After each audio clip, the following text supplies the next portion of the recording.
শান্ত কিছুটা ভড়কে গেল। একেতে তো মেয়ে কণ্ঠ, এর উপর কি সব নামে সম্বোধন করছে। শান্ত বলল, সরি, মেবি রং নাম্বারে ফোন করেছেন। নো বেবি, আমি তোমাকেই ফোন করেছি। আমাকে চিনতে পারছো না তুমি? শান্ত বিড়বিড়িয়ে বলল। এটা আবার কোন খ্যাতের মোলা? ওপাশ থেকে নিহা ঠোঁট চেপে হাসল, বলল, হেই বেবি, আমি মুলা হতে যাব কেন? আমি তো তোমার জান পাখি। শান্ত এবার বুঝে ফেলল এটা যে নিহা, তাই শান্ত মজা লুটতে থাকলো। নিহাকে বুঝতেও দিল না সে যে নিহার কারসাজি ধরে ফেলেছে। শান্ত ভুলে যাওয়ার ভান করে বলল, ও হ্যাঁ, তাই তো। সরি বেব, ভুলে গিয়েছিলাম। নিহার ভ্রু কুচকে এলো। ওপাশ থেকে শান্তর কণ্ঠ শোনা গেল। শান্ত বলছে, এত দেরি করে ফোন দিলে কেন জানো আমি তোমার জন্য কতটা অপেক্ষা করছি? নিহা থতমত খেয়ে বলল, মানে? মনে আবার কি? তুমি না বললে তুমি আমার জান, তাই তো জানের জন্য অপেক্ষা করব না তো কার জন্য অপেক্ষা করব বলো? নিহা এবার খেপে গেল, বলল, এই অশান্তর বাচ্চা শান্ত, কি বললেন আপনি? আমি নেহা? ছি ছি, আপনার ক্যারেক্টার এত খারাপ হয়ে গিয়েছে। শেষে কিনা চেনা নেই জানা নেই অচেনা একটা মেয়েকে জান, বেবি ইত্যাদি বলা শুরু করে দিয়েছেন। শান্ত ক্রূর হাসল, বলল, কি ভাবছো তুমি? একই চালক আমাকে বোকা বানাতে এসছে, নিজেই বোকা বানিয়ে গেলে। থেমে ফোন নাম্বারটা এটা কার? নিহা চুপসানো মুখ নিয়ে বলল, আমার?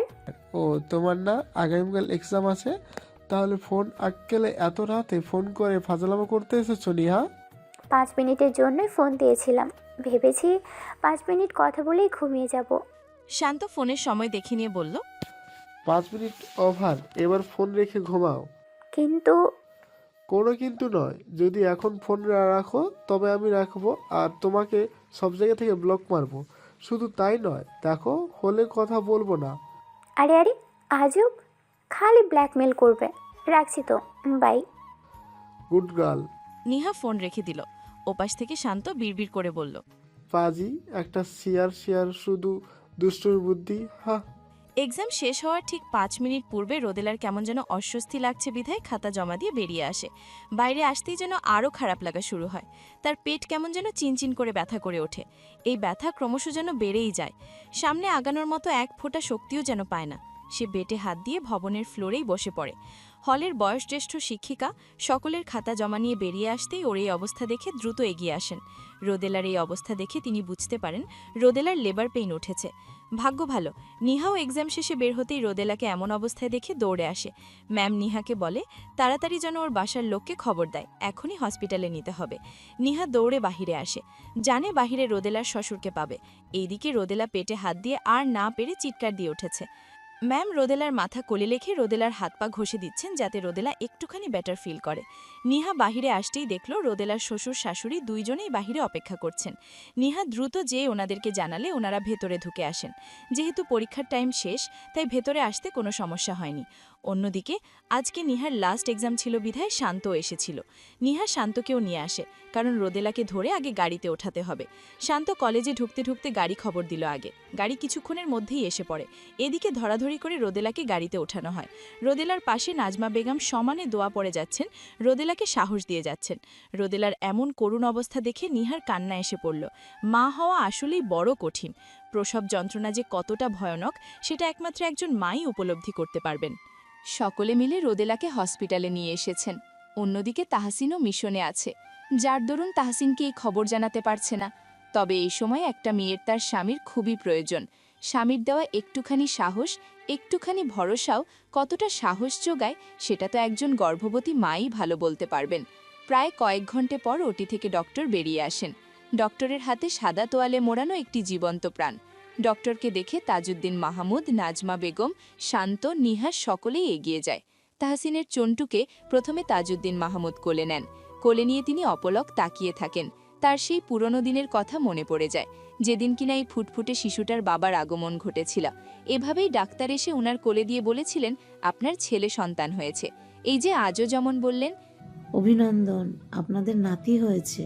তাজউদ্দিন মাহমুদ তাহসিনের পুত্রকে কোলে নিয়ে আজান দিলেন। অতঃপর তাজউদ্দিন মাহমুদের কোল থেকে নাজমা বেগম নিলেন। এরপর একে একে শান্ত, নিহা দুইজনেই তাহসিনের ছেলেকে কোলে নিল। নাজমা বেগম ডাক্তারকে রোদেলার কথা জিজ্ঞাসা করলে ডাক্তার জানায় রোদেলা সুস্থ আছে, তবে অচেতন হয়ে আছে। কিছুক্ষণের মাঝেই জ্ঞান ফিরে আসবে, আর তখনই কেবিনেও শিফট করা হবে। রোদেলা সুস্থ আছে শুনে উনি চিন্তামুক্ত হলেন। তাহসিন ভোর থেকেই তার মিশন শুরু করে। গভীর রাতেই এলাকা পুরোটা ঘেরাও করে ফেলে। গুলি ছোড়াছড়ির এক পর্যায়ে তাহসিন এবং তার পুরো টিম গ্যাংটাকে আটক করতে সফল হয়। ওদের টিমের সকলের মুখে জয়ের হাসি দেখা যায়। অতঃপর দুপুর ৩টায় ওদের নিয়ে রওনা হয় ক্যান্টনমেন্টের উদ্দেশ্যে। গ্যাংটার সদস্য হচ্ছে ৬ জন। এই ৬ জনকে আটক করে কনভয়ে ট্রাকে তোলা হয়। তাদের সাথে মেজর রাশেদ সহ আরও ৪ সেনা সদস্য একই কনভয়ে ওঠে, আর অন্য কনভয়ে উঠে তাহসিন সহ বাকি ৬ সেনা সদস্য। প্রথমে মেজর রাশেদের গাড়িটি স্টার্ট দেওয়া হয়, আর সেই গাড়ির পিছনেই তাহসিনদের গাড়ি চলতে থাকে। সবাই যখন নতুন সদস্যকে নিয়ে ব্যস্ত, তখন নাজমা বেগম তাহসিনকে ফোন দিতে ব্যস্ত, কারণ এই খুশির খবরটা তো ছেলেকে জানাতে হবে, তাই না? বার দুয়েক ফোন দেওয়ার পর তাহসিন ফোন রিসিভ করল। ফোন রিসিভ করলেও নেটওয়ার্কজনিত সমস্যা থাকায় কথা বোঝা গেল না। নাজমা বেগম ফের ফোন দিল। এবার কথা কিছুটা বোঝা যাচ্ছে। ওপাশ থেকে তাহসিন শুধালো, হ্যাঁ মা, বলো। এখানে নেটওয়ার্কে অনেক সমস্যা। বাবা, শুনতে পাচ্ছিস আমার কথা? হ্যাঁ, এখন শুনতে পাচ্ছি, বলো তুমি। নাজমা বেগম খুশির ঝংকার তুলে বললেন, তোর ছেলে হয়েছে, আমরা হাসপাতালে আছি, তোর সন্তান আর বৌমা দুজনেই সুস্থ আছে। আলহামদুলিল্লাহ মা, আমি পথে আছি, ফিরছি আমি। সাবধানে আয় বাবা, তোর ছেলে তোর অপেক্ষায় আছে। ওপাশ থেকে তাহসিন কি বলল তার শোনা গেল না, তবে বিকট একটা আওয়াজ শোনা গেল, কিন্তু কিসের সেটা বোঝা গেল না। বিকট আওয়াজের চোটে নাজমা বেগম ফোনের এপাশ থেকেই কেঁপে উঠলেন। তিনি বললেন, কি হয়েছে বাবা? কল কাটার আওয়াজ শোনা গেল। তিনি ফের কল দিলেন, কিন্তু এবার আর ফোন যাচ্ছে না।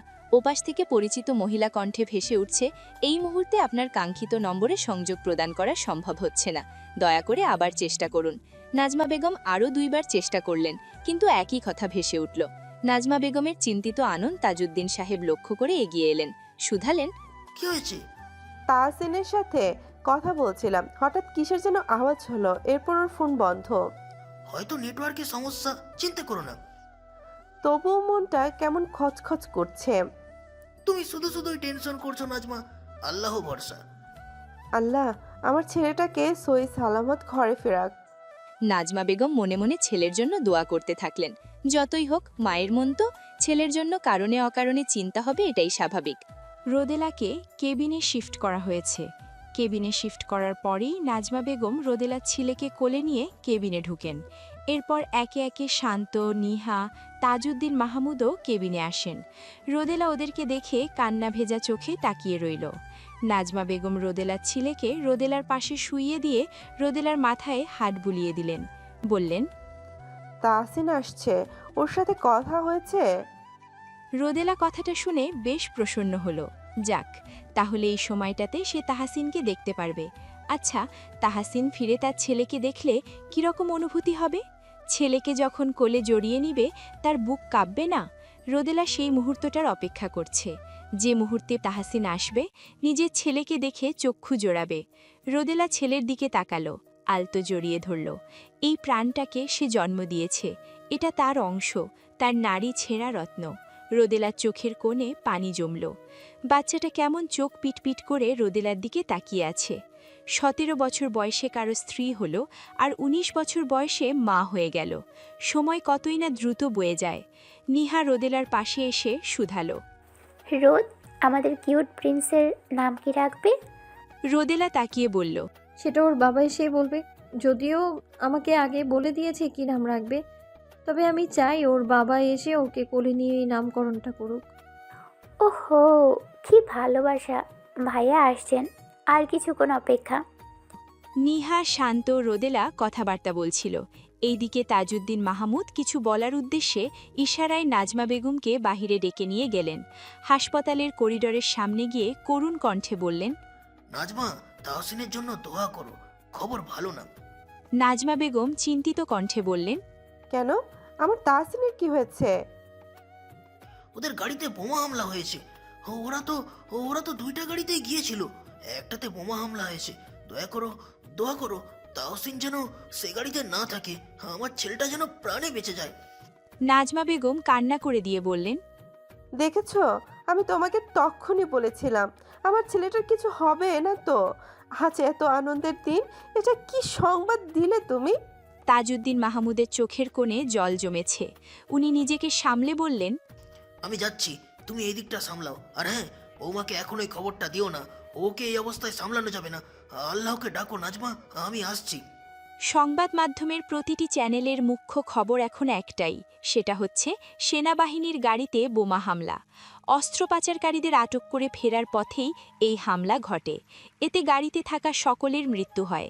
জানা যায় সেই গাড়িতে সেনাবাহিনীর মেজর তাহসিন মাহমুদ সহ আরও ৬ সেনা সদস্য ছিল। কারো লাশকেই চিহ্নিত করা যাচ্ছে না, কারণ প্রতিটি লাশ টুকরো হয়ে ছড়িয়ে ছিটিয়ে গিয়েছে। দেশ জুড়ে এই খবর ছড়িয়ে পড়ে। সামাজিক যোগাযোগ মাধ্যমেও তোলপাড় চলছে। সকলের মুখে মুখে এখন এই খবরই। কর্নেল ওসমান সহ সেনাবাহিনীর বাকি টিম এই মুহূর্তে ঘটনাস্থলে পৌঁছে গিয়েছে। সড়কপথে দেরি হবে বিধায় হেলিকপ্টারে ওনারা রওনা হন। সেখানে যেয়ে মেজর রাশেদ এবং বাকি ৪ সদস্যদের থেকে বিস্তারিত শুনলেন। তাদের ভাষ্যমতে গাড়ি দুটি পরপর রওনা হয়। প্রথম গাড়িতে আটক করা ৬ জনকে নিয়ে ওনারা ৫ জন রওনা হয়, আর পরের গাড়িতে সেনাবাহিনীর বাকি ৭ সদস্য রওনা হয়, যেটাতে মেজর তাহসিন, লেফটেন্যান্ট কাবির সহ বাকিরা ছিল। কিছু পথ পেরোতেই হঠাৎ ওদের গাড়িতে বোমা বিস্ফোরণ ঘটে। ওনাদের গাড়ি অনেকটা এগিয়ে থাকায় ওনাদের গাড়িতে ক্ষতি হয়নি, ওরা প্রাণে বেঁচে গিয়েছে। এদিকে বোমা বিস্ফোরণ হতেই মেজর রাশেদ সহ বাকি ৪ জন এদিকে ছুটে এলো। সেই সুযোগে আটক করা ৬ আসামি পালিয়ে গিয়েছে। কর্নেল ওসমান সবটা শুনে মাথা নিচু করে রাখলেন। ৭ সেনা সদস্যের একজনও বেঁচে নেই। কারো হাত পা শরীর থেকে আলাদা হয়ে গিয়েছে, কারো মুখ এমনভাবে পুড়েছে চেনার উপায় নেই। সবার এই ছিন্ন বিচ্ছিন্ন অবস্থা দেখে যে কেউ ভয় পেয়ে যাবে। রাত তখন ১১টা। রোদেলাকে আজ হসপিটালেই থাকতে হবে। সন্ধ্যার দিকেই নিহা শান্ত চলে যেত, কিন্তু তাহসিনের কথা শুনে আর যায়নি। তবে তাহসিনের গাড়িতেই যে বোমা হামলা হয়েছে সেটা জানে না। নিহা আজ রাতটা হসপিটালেই থাকবে, আর শান্ত রাতে তার বাসায় চলে যাবে। নিহা বাসায় কল দিয়ে জানিয়ে দিয়েছে আজ সে রোদেলার সাথে থাকবে। রোদেলার পাশে এখন নাজমা বেগম বসে আছেন। নিহা বাহিরে বসে আছে। সে রোদেলার সামনে আসতে পারছে না, কারণ নিহার কথা চেপে রাখার অভ্যাস নেই। দেখা যাবে রোদেলার সামনে গেলেই মুখ ফুঁড়ে তাহসিনের কথা বেরিয়ে গেল, তখন কি হবে? তাই সে বাহিরে বসে আছে। তাজউদ্দিন মাহমুদ এখনও কোনো খবর নিয়ে ফিরেননি। নাজমা বেগম বসে বসে দোয়া পড়ে যাচ্ছেন। রোদেলাকে এখনও কিছু জানানো হয়নি। রোদেলা নাজমা বেগমের দিকে তাকালো, কিছুক্ষণ তাকিয়ে থেকে বলল, মা, তুমি কি কিছু নিয়ে চিন্তিত? নাজমা বেগমের টনক নড়ে উঠল। বলল, না তো। রোদেলা বলল, বাবাকে দেখছি না কেন? কোথায় গিয়েছে? তোমার বাবা আছেন, হয়তো কাছে পিঠে কোথাও আছেন। নিহা কোথায়? ও তো বাসায় জানি। নেহা বাহিরে বসে আছে, শান্ত বাহিরে। ওরা ভেতরে আসছে না কেন? এমন সময় শান্ত ভেতরে এলো, হাতে তার খাবার। সে বাহিরে থেকে খাবার এনেছে। খাবারের প্যাকেটটা নেহার হাতে দিয়ে বলল সবাইকে বেড়ে দিতে। নাজমা বেগম নাকচ করলেন, তিনি এখন কিছুই খাবেন না। তাও নেহা জোর করে খাবার দিল। রোদেলার ছেলে এতক্ষণ ঘুমাচ্ছিল, এখন ঘুম থেকে উঠেই কান্না করা শুরু করেছে।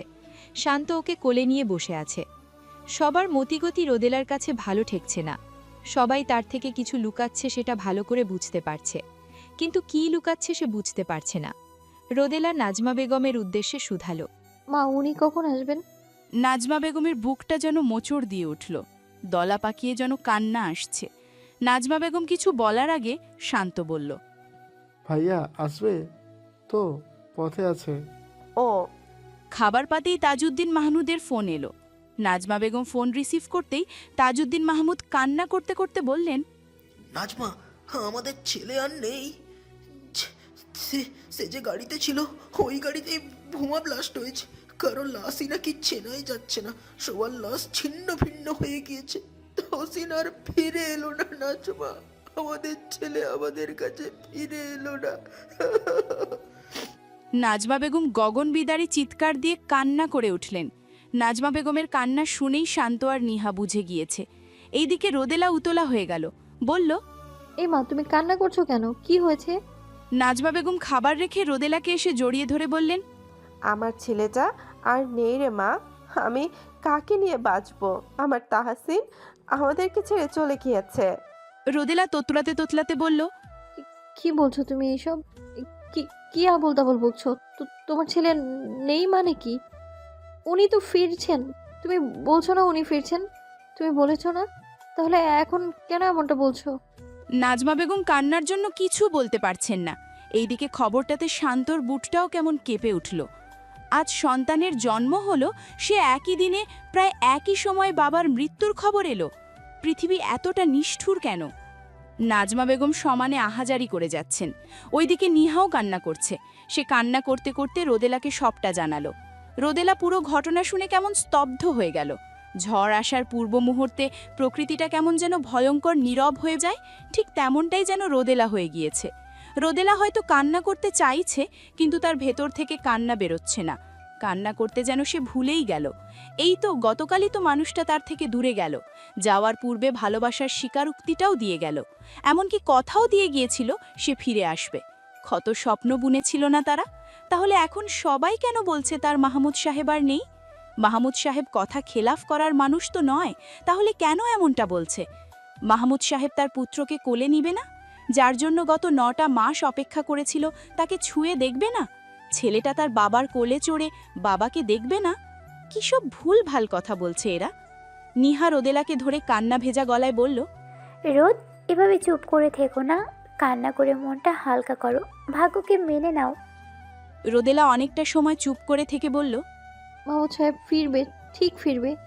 সে আমায় কথা দিয়েছে, আর যাই হোক উনি ওয়াদা ভঙ্গ করার মানুষ না, ফিরবে সে, তোমরা দেখে নিও।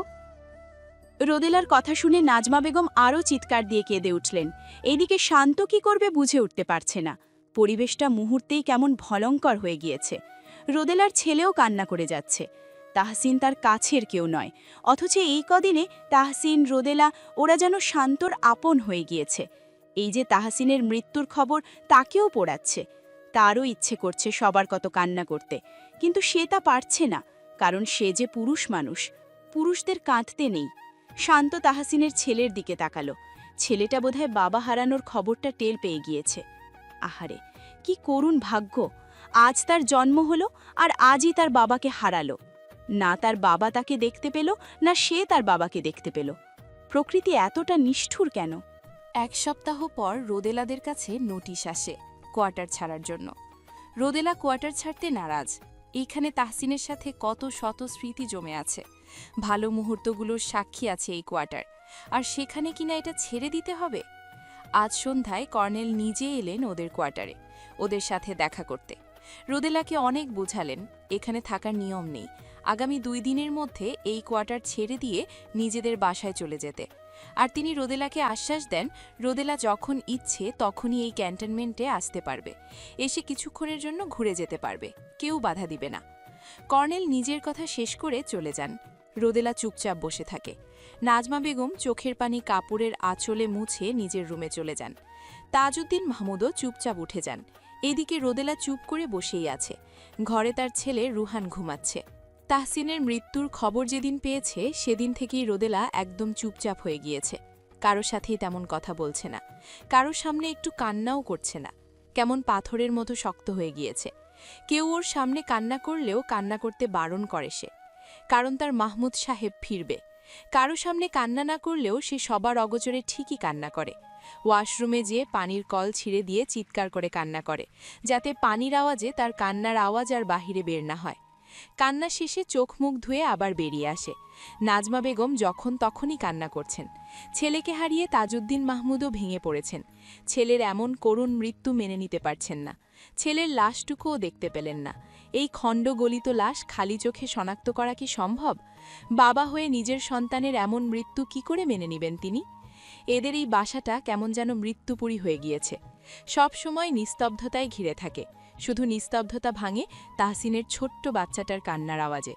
বাচ্চাটা তার বাবাকে দেখার সুযোগ অবধি পেল না। বাচ্চাটা এমন একদিনে জন্ম নিল যেদিনে কিনা তার বাবাকে চিরতরে হারানোর সংবাদ এলো। এটা যদি সে বড় হয়ে জানতে পারে তখন কেমন লাগবে? রোদেলাকে 2 দিন হসপিটালে রেখে তারপর বাসায় নিয়ে আসা হয়েছিল। নিহা ক্যান্টনমেন্টে এসে গতকাল দেখা করে গিয়েছে। বাবুর কাছে অনেকক্ষণ বসেছিল, অনেকটা সময় কাটিয়ে তারপর চলে গিয়েছে। রোদেলা বসে বসে এখন তাহসিনের কথাই ভাবছে। সে যে বিশ্বাস নিয়ে বসে আছে তার মাহমাদ সাহেব ফিরবে। এই যে আজ কর্নেল যখন এসেছেন তখন কলিং বেলের আওয়াজে রোদেলা ছুটতে গিয়ে দরজা খুলে দিয়েছিল।